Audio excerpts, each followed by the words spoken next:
हरे कृष्णा। तो आजकल कुछ लोग भगवत गीता को झूठ कहकर शिव गीता या ईश्वर गीता या फिर कोई और अन्य गीता को सबसे उच्च मान रहे और भगवत गीता को ये अनऑथराइज कर रहे हैं। तो इसका आज हम थोड़ा सा देखते हैं कि एक्चुअल बात क्या है, तो क्यों इतने सारे गीता के टाइप्स है। तो देखिए, सबसे पहला point, no reference in core scripture, वेद उपनिषद इतिहास। तो वेद उपनिषद इतिहास में शिव गीता फिर ईश्वर गीता फिर कोई अन्य गीता का कोई रेफरेंस नहीं। जैसे कि the Bhagavad Gita is directly part of Mahabharata Bhishma Parva and quoted in many शास्त्र। भगवत गीता महाभारत का पार्ट है और दूसरे कई शास्त्रों में उसका कोटेशन किया गया है, कोट किया गया है।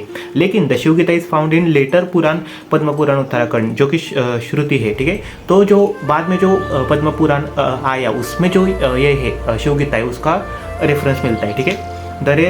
देयर आर नो उपनिषद और वैदिक reference supporting the Shiva Gita unlike Bhagavad Gita which is align with Upanishad.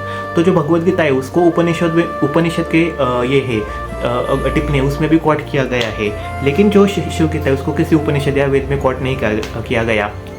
Next point, interpolation इन शिव गीता, तो लेटर एडिशन। तो ऐसा कह सकते हैं, मतलब नॉट श्योर बट हो सकता है कि Padma Purana has many interpolation as it is difficult version with contradiction statement.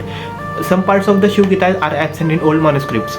जो पुराने मैन्युस्क्रिप्ट्स है उसमें मैन्युस्क्रिप्ट्स है उसमें शिव गीता के कई पार्ट एब्सेंट है। तो इसलिए कह सकते हैं कि Shiva Gita language and philosophy के resemble Advaita Vedanta which develop prominently after Shankaracharya, ठीक है। तो शंकराचार्य के बाद ऐसा कह सकते हैं कि उसको ऐड किया गया है, इंटरपोलेट किया गया है, ऐसा है।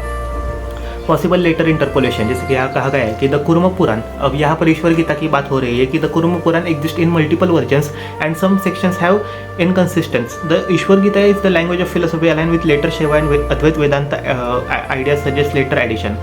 ईश्वर Gita is unlikely accepted as Bhagavad Gita, है ना। तो ईश्वर गीता भी लेटर एडेड है, ऐसा कह सकते हैं। Only the Bhagavad Gita is universally accepted as the direct words of the Supreme Lord, is commanded upon all major acharyas. Ishvara Gita has no such historical acceptance among Vaishnava tradition. जो भगवद गीता है उसको सारे आचार्य एक्सेप्ट करते हैं as words of supreme lord, लेकिन ईश्वर गीता या शिव गीता फिर किसी अन्य गीता को ऐसी एक्सेप्टेंस नहीं मिली है किसी भी आचार्य से, ठीक है। और आदि शंकराचार्य जी की बात करें तो फिर उन्होंने भगवत गीता पर कमेंट्री लिखी है, लेकिन शिव गीता फिर ईश्वर गीता किसी भी उन्होंने शास्त्र में, जैसे उन्होंने ब्रह्मसूत्र है या फिर भगवत गीता उपनिषद, किसी में भी उन्होंने कोट नहीं किया गया।